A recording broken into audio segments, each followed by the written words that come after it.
നമസ്കാരം. യൂറോപ്യൻ ഫുട്ബോളിന്റെ തനത് ആക്രമണശൈലി മാറ്റുരച്ച ആവേശ പോരാട്ടത്തിൽ ഫ്രാൻസിനെ വീഴ്ത്തി ഇംഗ്ലണ്ടിന് ലോകകപ്പ് ചരിത്രത്തിലാദ്യമായി 3-ാം സ്ഥാനം. മയാമിയിൽ നടന്ന അത്യന്തം നാടകീയവും ഗോളുകളാൽ സമ്പന്നവുമായ ലൂസേഴ്സ് ഫൈനലിൽ 4-6 ഗോളുകൾക്കാണ് ഫ്രാൻസിനെ ഇംഗ്ലണ്ട് തകർത്തെറിഞ്ഞത്. ലോകകപ്പിന്റെ ചരിത്രത്തിൽ ഇന്നേ വരെ 3-ാം സ്ഥാനം നേടാനാകാത്ത ഇംഗ്ലണ്ടിന് തോമസ് ടുഹേലിന്റെ കീഴിലുള്ള ഈ വിജയം പുതിയൊരു ചരിത്ര രചനയായി മാറി. ആദ്യ പകുതിയിൽ ഏകപക്ഷീയമായ 4 ഗോളുകൾക്ക് മുന്നിലായിരുന്ന ഇംഗ്ലണ്ടിനെ ഞെട്ടിച്ച് രണ്ടാം പകുതിയിൽ ഫ്രാൻസ് തുടരെ ഗോളുകൾ തിരിച്ചടിച്ചെങ്കിലും ഒടുവിൽ കൗണ്ടർ അറ്റാക്കിലൂടെ ജൂഡ് ബെല്ലിംഗാം ഇംഗ്ലണ്ടിന്റെ വിജയം ഉറപ്പാക്കുകയായിരുന്നു. തോറ്റെങ്കിലും ഫ്രഞ്ച് ക്യാപ്റ്റൻ കിലിയൻ എംബാപ്പെ ഇരട്ട ഗോളുകളോടെ ടൂർണമെന്റിലെ തന്റെ ഗോൾ വേട്ട 10 ഉയർത്തി.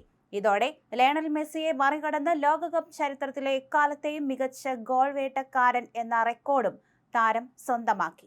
മത്സരത്തിന്റെ ആദ്യ പകുതിയിൽ ഇംഗ്ലണ്ടിന്റെ ആക്രമണ ഫുട്ബോളിന് മുന്നിൽ ഫ്രഞ്ച് പ്രതിരോധം പൂർണ്ണമായും തകരുകയായിരുന്നു. കളി തുടങ്ങി 3-ാം മിനിറ്റിൽ തന്നെ ഫ്രഞ്ച് താരം ഡിസൈറേ ഡുവോയുടെ പാസ് തട്ടിയെടുത്ത് കുതിച്ച ഇംഗ്ലീഷ് ക്യാപ്റ്റൻ ഡെക്ലാൻ റൈസ് ബോക്സിന് പുറത്തുനിന്ന് തൊടുത്ത തീയുണ്ട ഷോട്ട് ഫ്രഞ്ച് വല കുലുക്കി. ഫ്രാൻസ് ഈ ഞെട്ടലിൽ നിന്ന് മുക്തമാകും മുൻപ് 18-ാം മിനിറ്റിൽ റൈസിന്റെ കോർണർ കിക്കിൽ നിന്ന് ഹെഡറിലൂടെ എസ്രി കോൺസ ഇംഗ്ലണ്ടിന്റെ ലീഡ് 2 ഉയർത്തി.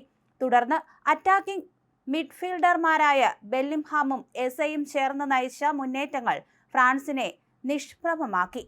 37-ാം മിനിറ്റിൽ മർക്കസ് റാഷ്ഫോർഡിന്റെ പാസിൽ നിന്ന് ബുക്കായോ സാക്ക ടീമിന്റെ 3-ാം ഗോൾ നേടി. ആദ്യ പകുതിയുടെ അധിക സമയത്ത് എബറേച്ചി എസയുടെ മനോഹരമായ അസിസ്റ്റിൽ സാക്ക വീണ്ടും ലക്ഷ്യം കണ്ടതോടെ ഇംഗ്ലണ്ട് 4-0 എന്ന അവിശ്വസനീയമായ ലീഡോടെയാണ് ആദ്യ പകുതി അവസാനിപ്പിച്ചത്. എന്നാൽ രണ്ടാം പകുതിയിൽ ഫ്രഞ്ച് കോച്ച് ദിദിയർ ദെഷാംസിന്റെ തന്ത്രങ്ങളും കിലിയൻ എംബാപ്പയുടെ അസാധാരണ ആക്രമണ വീര്യവും കളിയിലെ അന്തരീക്ഷം മാറ്റിമറിച്ചു. 48-ാം മിനിറ്റിൽ മിച്ചൽ ഒലീസയുടെ അസിസ്റ്റിൽ ബോക്സിനുള്ളിൽ നിന്ന് എംബാപ്പെ ഫ്രാൻസിന്റെ ആദ്യ ഗോൾ മടക്കി. ഈ ഗോളോടെ കിലിയൻ എംബാപ്പെ ലോകകപ്പ് ചരിത്രത്തിൽ എക്കാലത്തെയും കൂടുതൽ ഗോൾ നേടുന്ന താരമെന്ന റെക്കോർഡിലേക്ക് പാഞ്ഞുകയറി.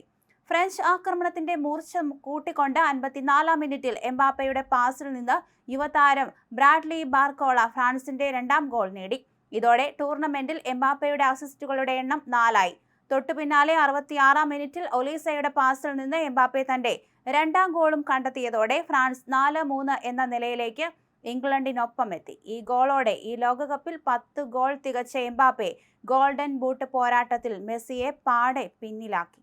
കളി അവസാന 10ലേക്ക് കടന്നതോടെ നാടകീയത അതിന്റെ ഉച്ചസ്ഥായിലായി. 85-ാം മിനിറ്റിൽ ഫ്രഞ്ച് ബോക്സിലേക്ക് കുതിച്ച ഇംഗ്ലണ്ടിന്റെ ഡിജേഡ് സ്പെൻസിനെ മാലോ ഗുസ്റ്റോ ഫൗൾ ചെയ്തതിന് റഫറി പെനാൽറ്റി വിധിച്ചു. 87-ാം മിനിറ്റിൽ കിക്ക് എടുത്ത ബുക്കായോ സാക്ക ഒട്ടും പിഴവില്ലാതെ പന്ത് വലയിലെത്തിച്ച് ലോകകപ്പിലെ തന്റെ ആദ്യ ഹാട്രിക് തികച്ചു. എന്നാൽ തൊട്ടു പിന്നാലെ ഉപമെക്കാനോ നൽകിയ പന്തുമായി കുതിച്ച ഉസ്മാൻ ഡെംബാലെ ഇംഗ്ലീഷ് ഗോളി ഹെക്ടേഴ്സിനെ കീഴടങ്ങി വെടിയുണ്ട ഷോട്ടിലൂടെ ഫ്രാൻസിന്റെ 4-ാം ഗോൾ നേടി കളി വീണ്ടും 5-4 മാറ്റി. ഫ്രാൻസ് സമനില ഗോളിനായി സർവ്വശക്തിയുമെടുത്ത് ആക്രമിക്കുന്നതിനിടയിലാണ് മത്സരത്തിന്റെ വിധി നിർണയിച്ച ആ കൗണ്ടർ അറ്റാക്ക് പിറന്നത്.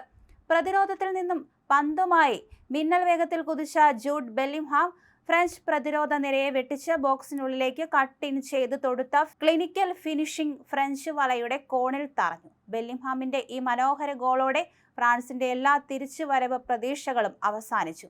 പരിശീലകൻ ദിദിയർ ദെഷാംസിന് കീഴിൽ ഇറങ്ങിയ ഫ്രാൻസിന് ഈ തോൽവി നിരാശ സമ്മാനിച്ചെങ്കിലും എംബാപ്പയുടെ ചരിത്ര പ്രകടനം അവർക്ക് അഭിമാനമായി. മറുഭാഗത്ത് ലോകകപ്പ് ചരിത്രത്തിൽ ഇന്നേ വരെ 3-ാം സ്ഥാനം തൊടാൻ കഴിയാതിരുന്ന 3 ലയൺസിന് ഈ അവിസ്മരണീയ വിജയം വരാനിരിക്കുന്ന വലിയ ടൂർണമെന്റുകൾക്കുള്ള ശക്തമായ മുന്നറിയിപ്പാണ്.